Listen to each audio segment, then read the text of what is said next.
Thank you, thank you, thank you.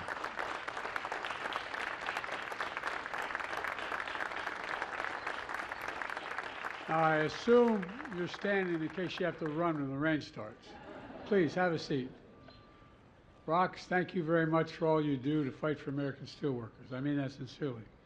All right, and I want to recognize all the labor unions here today, including steel workers, auto workers, sheet metal workers, AFL-CIO, IBEW, communications workers, boilermakers, machinists. I'm proud, as Rox said, to be labeled the most pro-union president in American history. You heard me say it before. Wall Street's important, a lot of good folks there, but they didn't build America. The middle class built America, and unions built the middle class. Folks, leaders from key American industries are here as well, including steel, aluminum, solar, semiconductors, automakers, and members of my cabinet are here as well. Janet Yellen, the front row is Murderer's Row here. Treasury Department, Julie Sue, of Labor, Catherine Tai, our nation's trade representative, and outstanding members of Congress as well. From Michigan, Debbie Stabenow is here. Debbie, welcome. And Haley Stevens is here. No, I guess there you are. You did make it. They told me you might not be able to make it. I'm sorry. All right. And Congresswoman Debbie Dingell. Again, you smile, Debbie. It's okay. Lisa Slotkin. Well, you should be. You're responsible for a lot of this. Thank you for joining us as I announce a series of actions to make sure American workers and American business and corporations can compete and win in the industries of the future, because that's what this is about. The fact is, American workers can outwork and outcompete anyone as long as the competition is fair. But for too long, it hasn't been fair.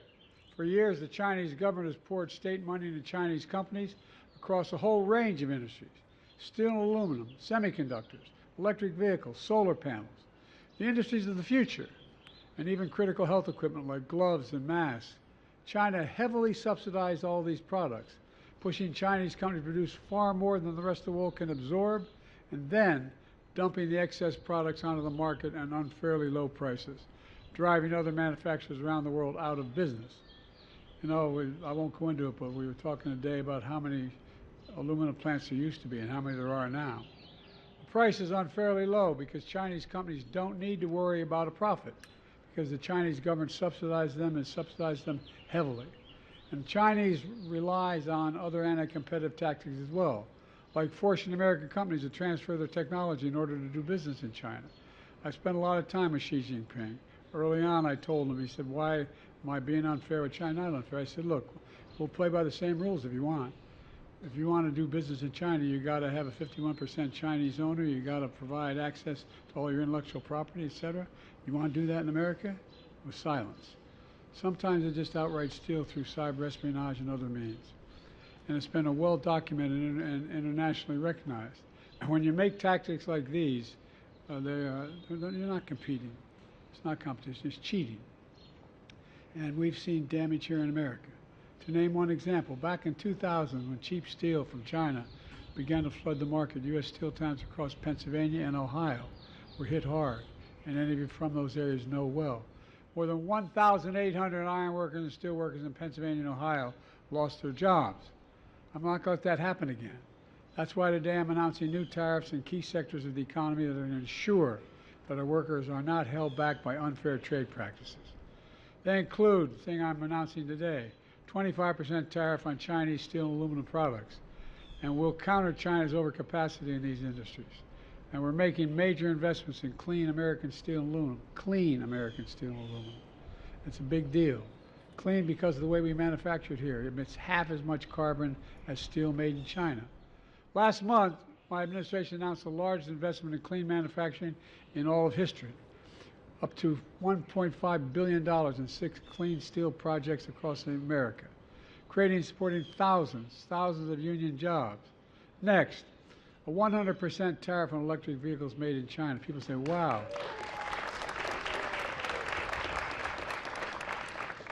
Because we're not going to let China flood our market, making it impossible for American auto manufacturers to compete fairly.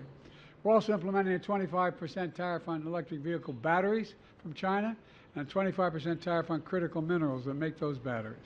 Folks, look, I'm determined that the future of electric vehicles will be made in America by union workers, period. And we'll do it by following international trade laws to do it. American companies are investing tens of billions of dollars in electric vehicles and batteries. And thanks to my bipartisan infrastructure law, we're building a network of 500,000 charging stations all across America, creating thousands of IBEW jobs across America. Electric charging stations. The reason to do this is simple. Electric charging stations have to be as easy to find as a gas station. And that's what this will be. You're not going to have to worry about it. You're taking off and you're not going to be able to make it all across the country without having to figure something else out. Our partners around the world are making similar investments. They also want supply chain for electric vehicles that isn't dominated by unfair trade practices from China. America can continue to buy, Americans, I want to make this clear, notwithstanding what the other guy's saying, can buy any kind of car they want, whether it's gas, electric, or hybrid. But we're never going to allow China to unfairly control the market for these cars, period. Next, we're going to raise tariffs on Chinese solar panels from 25 to 50%. Here again, because the Chinese government is subsidizing excess capacity, they're flooding the market. They're driving manufacturing companies out of business in Europe. But we won't let that happen here in America. We're putting a 50% tariff on semiconductors made in China. These are those tiny computer, all of you know this, but for the public, those little tiny computer chips, smaller than the fingertip, that power everyday lives. Everything from smartphones to automobiles to dishwashers, satellites. Look, America invented these chips, but over time we stopped making them. We invested overseas. Now, thanks to my CHIPS and Science Act, one of the most significant investments ever in science and technology, we're bringing this vital industry back home where it started, in the United States of America. And finally, we're putting tariffs on health equipment like masks and gloves that nurses and doctors wear every single day. If the pandemic taught us anything, we need to have a secure supply of essential supplies here at home. Folks, these key sectors, my administration is combining investments in America with tariffs that are strategic and targeted. It's a smart approach. Compare that to what the prior administration did. My predecessor promised to increase American exports and boost manufacturing, but he did neither. He failed. He signed a trade deal with China. They were supposed to buy $200 billion more in American goods. Instead, China imports from America barely budged.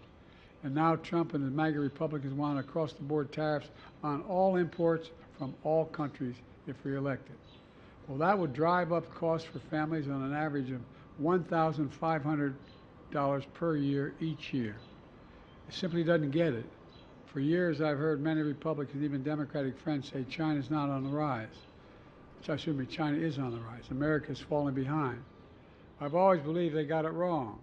America's rising. We have the best economy in the world, and since I've come to office, the GDP is up, our trade deficit with China is down to the lowest level in over a decade, and we're standing up against Chinese government unfair economic practices now. At the same time, we're standing up for peace and stability across the Taiwan Straits. I revitalized our partnerships with Pacific allies and India, Australia, Japan, South Korea, the Philippines, Pacific Island nations.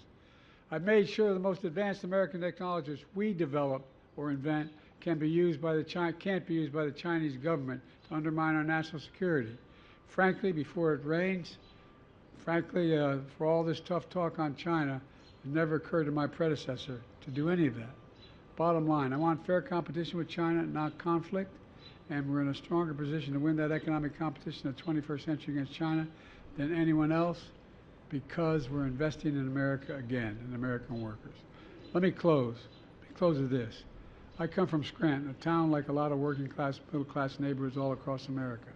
Like Racine, Wisconsin, which I visited last week.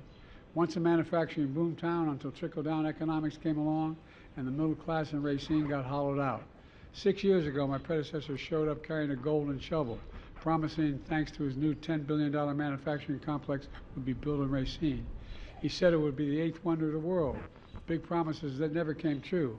He used that golden shovel to dig a hole, and then he fell into it. Well, it's not on my, that's part of my, well, I'm delivering for Racine. Delivering, thanks to the investment of my administration, Microsoft is investing billions to build a new data center in Racine, creating thousands of good paying jobs. Because the view from Scranton and towns like it are a lot different than from Mar-a-Lago. It's a view where that money doesn't determine your worth, everyone's entitled to be treated with dignity and respect, and everyone deserves a fair shot. We leave nobody behind. That's the America we're building together. That's why I've never been more optimistic about our future. And I'm really going fast because of the rain. That's why we have to remember who we are. We're the United States of America. And there's nothing beyond our capacity when we do it together. God bless you all, and better get out of the rain. Thank you very, very much.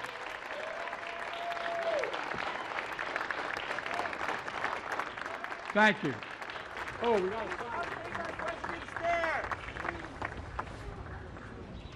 Mr. President, please sit. Please sit.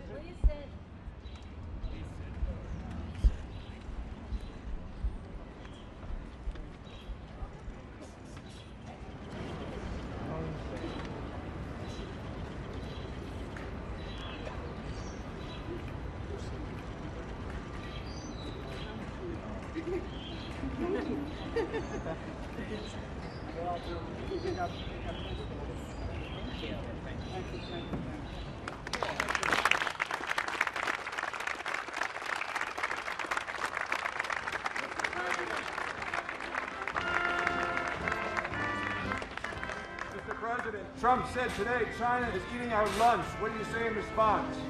He said China is eating our lunch. That's what Trump said today. We've been feeding it a long time.